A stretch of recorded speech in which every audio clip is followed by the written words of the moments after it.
Hello everybody, it's Lucas and welcome back to the manga floor, now featuring my beautiful Miss Piggy vase, however you say it. And it is finally time for another manga and book haul, because for the last few months I haven't really bought much, but during Black Friday I ordered a few manga, and then for Christmas I got a few gift cards, so I've been and bought some books, and now it's time to show you it all.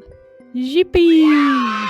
So first I wanna start with some miscellaneous stuff. So I got volume 2 of #Dracula Midnight Children, and volume 3 of the same series, second hand, the same way I got the first. So this series is gorgeous, we all know that.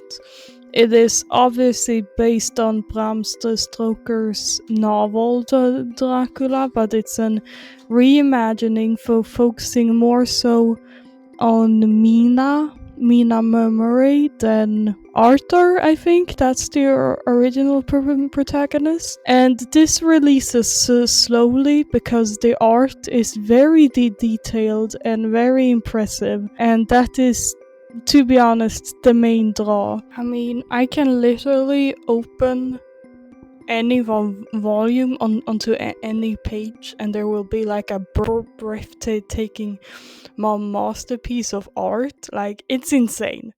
Then similarly, I also got Go with the Clouds North by Northwest volume 6 as a second hand. Maybe volume 7 is out by now, but otherwise I am caught up. This also has a slower release because the art is also very, very beautiful. This is set on Iceland and it is about a detective. The main guy on the cover there is a detective, and he has, we just follow him solving cases with his talking car. Yes, he can talk to his car. He's a car freak. Yeah, I'm sure that he kisses his car homie on the, I don't know any car parts, on the motorhead before he goes to sleep. Also, doggy. I think I've only read volume 1 on this, so I definitely gotta catch up on this, but I don't feel that bad not having read it yet, despite owning 6 volumes, because I think I bought all of the volumes secondhand. So give it up for me. Then, very exciting, the last volume of Land of the Lustrous came out.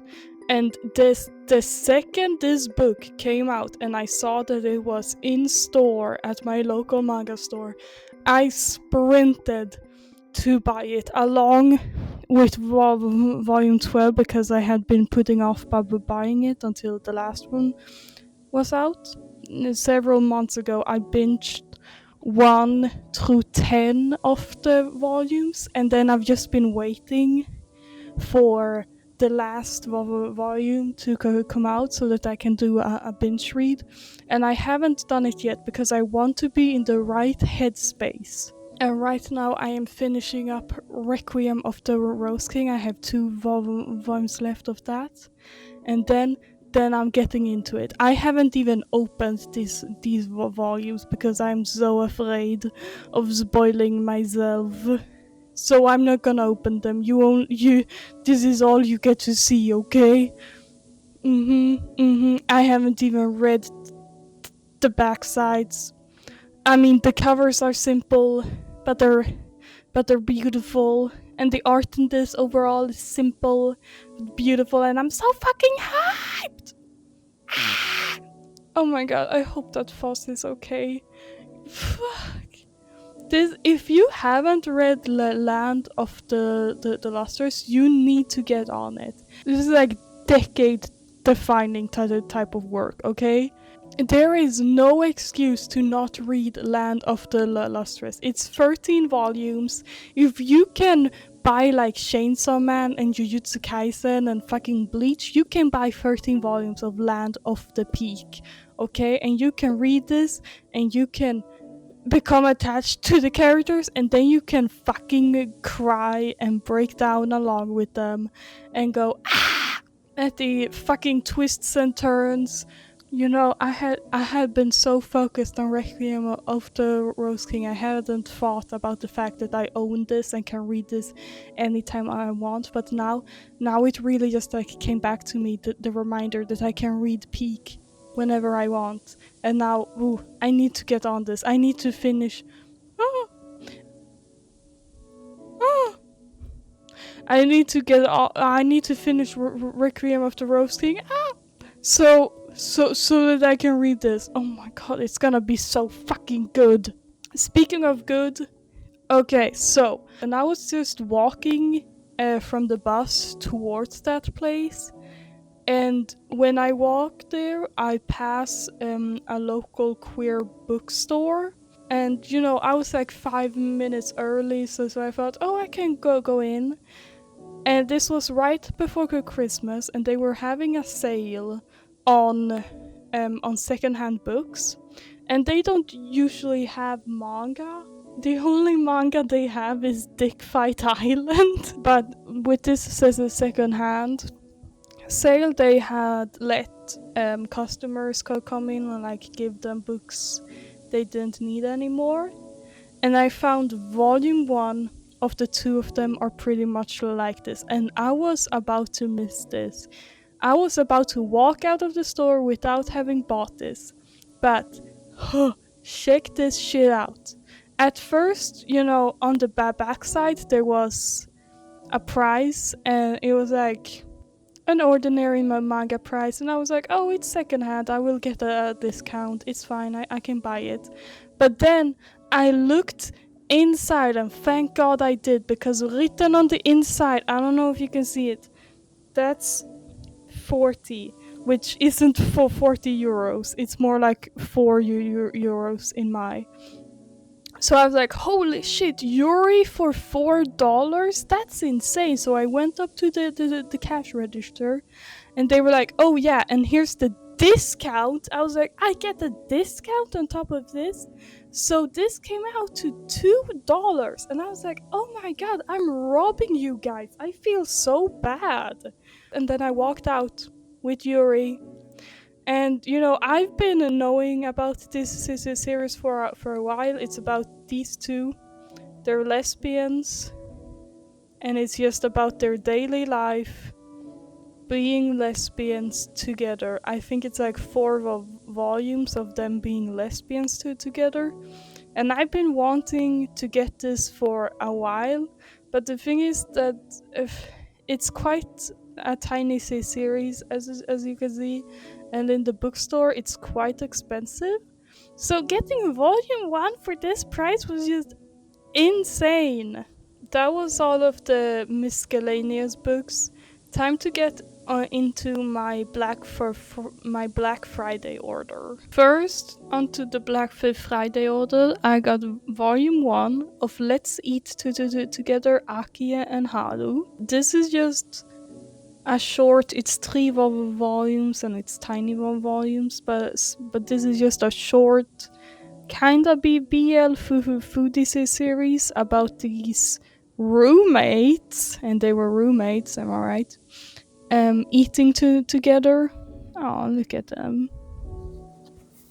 Everywhere online I see it being put as a BL, so I think it is.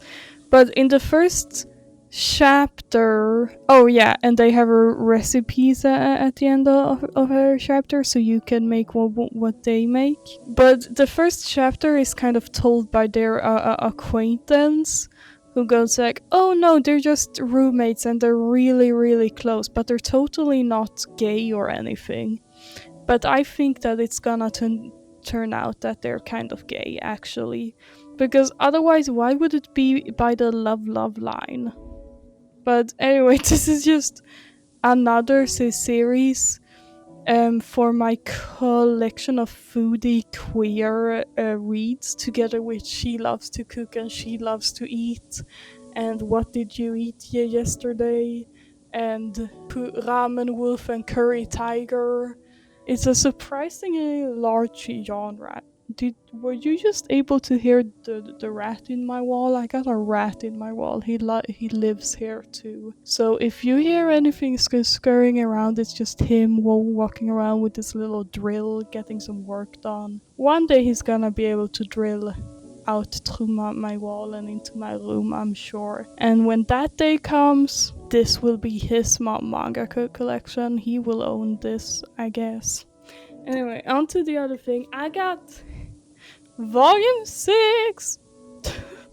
Sorry for going Rachel Berry on you, Dave, but I got Volume 6 of Our Not So Lonely Planet Travel Guide. Jeez, you can barely see that. I think Volume 7 is gonna be the last volume, because this is about these two and they are definitely gay and in love, and they have decided to go on a trip around the world. And when they come back home to Japan, they're gonna get married, because like if their relationship can be tested by this round the world trip, then they are ready to get married. And also there's some mystery because he had some illness right before they left, and I guess that is maybe why they are taking the trip, because maybe they realized that they don't have all the time in the world, and that they can get sick or die at any moment. But mostly this is just cute them traveling, and the reason I think it's gonna end soon is because at this point they are in the United States, they are in New Mexico, California, Arizona, and New York. In the other volumes, they've been in Europe, they've been in Asia, they've been in Africa. Only place they haven't been is maybe Australia. I don't think they have been there. So like they're running out of places to go, so the series has got to end. This is one, they're just so fucking they're just so precious, and the art is gorgeous, and you get to learn so much about places you never knew about. I think this place was actually featured in some Cars short, like Cars, you know, the living Cars with Owen Wilson. Now I'm in this conundrum because I want to read volume 6, but also knowing that volume 7 is the end, maybe I want to wait and like binge read the series over again. Or maybe I want to read this. I can't decide. Oh my god, his bud. If you like BL and you haven't read this, what the fuck are you doing? Read this. Peak. Another peak. We are so peaked pill today. So another read that isn't peak and isn't BL is Friday at the Atelier. The only straight book I got this haul, I think. So this is about him. He's a painter, and she is a weird woman who really likes eating fish, and he needs someone to stand model and be like covered in fish for his paintings. And she's like, okay, I fucking love fish. Yeah, I can get naked and sit in some fish.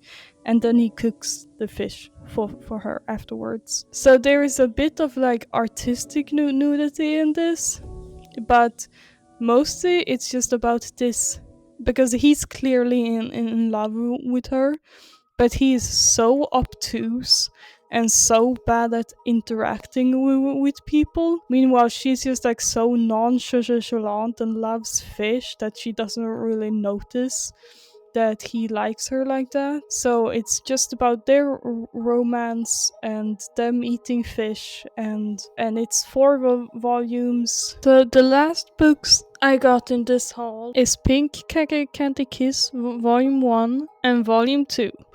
So this is a Yuri, and as soon as I got this package, and I got this, I took volume 1 and I started reading before even getting the other volumes out of the package, because I've been wanting to read this for so long, but it isn't in the bookstore near me, so I have to buy it online. And I try to space out my buying online stuff. This is about 2 adult women. I love it when Yuri is about adults. I don't care what high schoolers are doing. Am I in high school?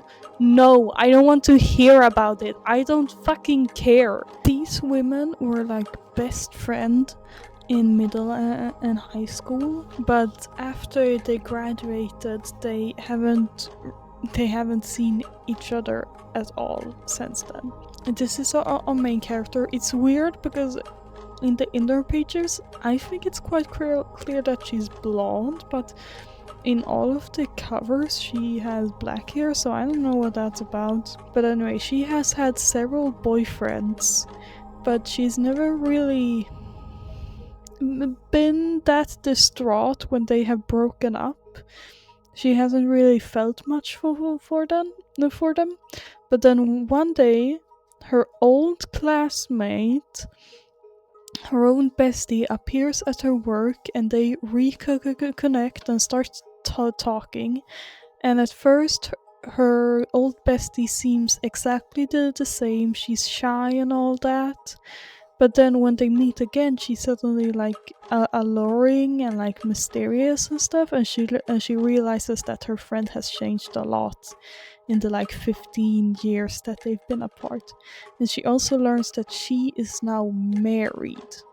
So I think the series is gonna be about them reconnecting and like obviously their fling coming back and her questioning if she wants to pursue this woman even though she's married.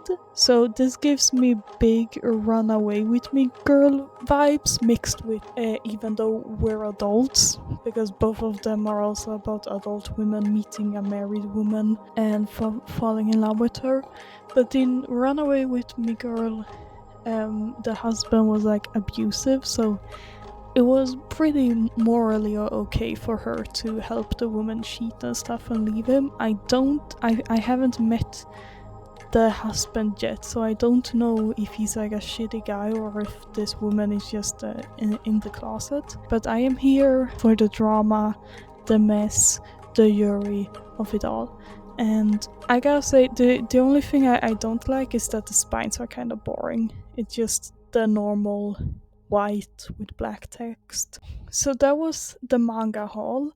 But as I said, I also got some gift cards for a bookstore, and I went and I used the whole gift card up immediately. So when I was in the bookstore, I have a tactic where I pick everything that I want, and then I sit down and I go through which ones I actually want to buy and which ones I can buy later. When I had grabbed everything I wanted, I think I had a stack of like 8 books, and then I had to get rid of some, so I got rid of Giovanni's Room by James Baldwin because I know that the local queer bookstore has it and I want to support, you know, a small business, so I'm gonna buy it there. And I had a book by Toni Morrison, I also think I can buy there. The Vegetarian by Han Kang, which was the Nobel Literature Prize winner a few years ago. That book is always in stock, so I can get it whenever I want, and it's probably also on second hand. And then the 4th book I got rid of was Tender is the Flesh, but it was a different cover than the one that I've usually seen, and this cover wasn't at all as pretty, so I want to find it with the good cover. But the 4 I got was I Who Have Never Known Men by Jacqueline Harpman. So this is a speculative fiction book about this community of women who have their entire life lived underground, imprisoned. They have basically never seen or talked to a man, and it's basically just like, imagine what it would be like if you had never met a man, if you had never had a brother, never seen a father, nothing like it. Like, how would you think differently? Then I got the Gilda stories by Joelle Gomez. First of all, beautiful cover. This is about a vampire, Gilda. Oh, she has little fangs there, you can see. Yeah, so it starts out with this young girl, I assume her name is Gilda, as she is a slave in America and she escapes. And she meets these 2 women who are vampires, and she becomes a vampire, and then we get to follow her over 200 years, and like I assume we're gonna get to see like the evolution from like of black history from like slave times to the Jim Crow era to like maybe to today and stuff through her eyes. I think she's also a lesbian, so we also get to see that. You know, most of the classic books I've read are like European, but I want to get more into American classic writing, and especially black American writing, because there are some really interesting books. Like I said, Toni Morrison, James Baldwin, all that. Then I got from my fave Virginia Woolf, Mrs. Dalloway.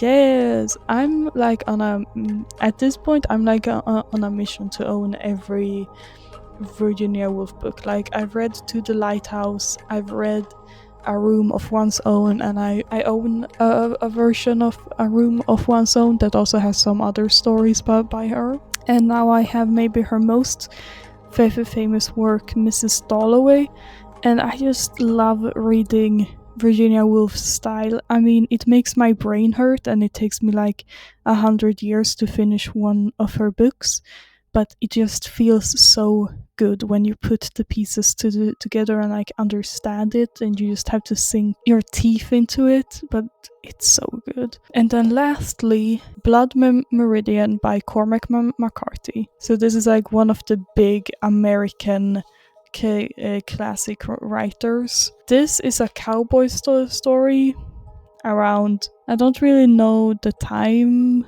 but it is basically around the time that like every western takes place with the cowboys and stuff. But this is a lot more based on real life and what cowboys actually were up to. So I've heard some not so great things about Cormac McCarthy the man, but the cunt is dead, so he's not getting any of my money. And I also heard that that his language when writing is like absolutely beautiful. I was actually more interested in buying the book. I don't remember what it's called. Or the one that James Franco made a really awful movie out of that one.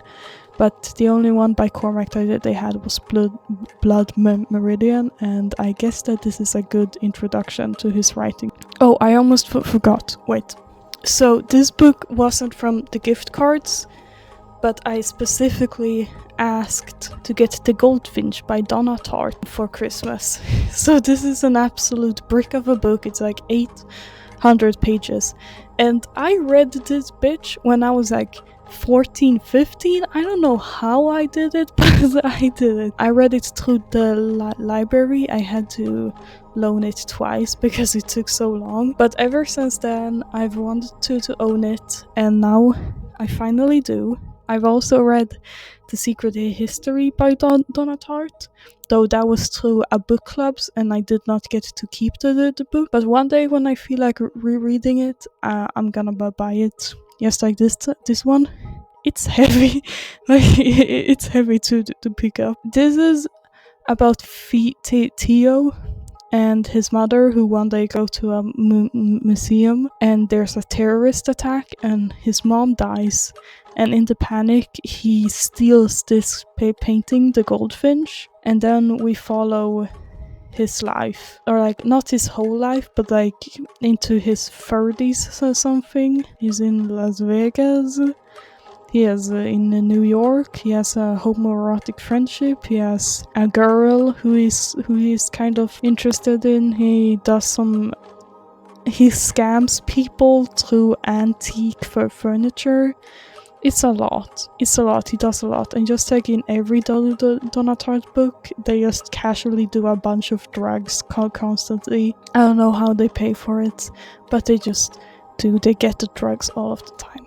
And that's all of the books books and manga that I have gotten this winter. I think that my manga buying is gonna continue to be slow, so I'm not gonna do monthly hauls for the foreseeable future, though the moment Love Bullet comes to the store near me, I am once again sprinting. I am sprinting. I need that red Yuri so bad. And also I have a gift card to that store, so I'm probably gonna buy some green Yuri while I'm at it. You know, I was in the top 1% Yuri readers on my anime list, and this year I'm going even harder. I'm gonna be in the top 0.5 top Yuri readers once I'm done. I am a true Yuri warrior. Yes. I'm also hoping to read more like actual books this year. And also I want to listen to more electronic music. So if anyone has any recommendations for instrumental music, drop them in the comments, I guess. Anyway, as always, Jungenskog is here to remind you to like and subscribe, and he hopes that you enjoyed this video, and I guess he wonders what you have been reading and what you have been reading and what you have been buying this winter. And I hope you have a great day. Bye!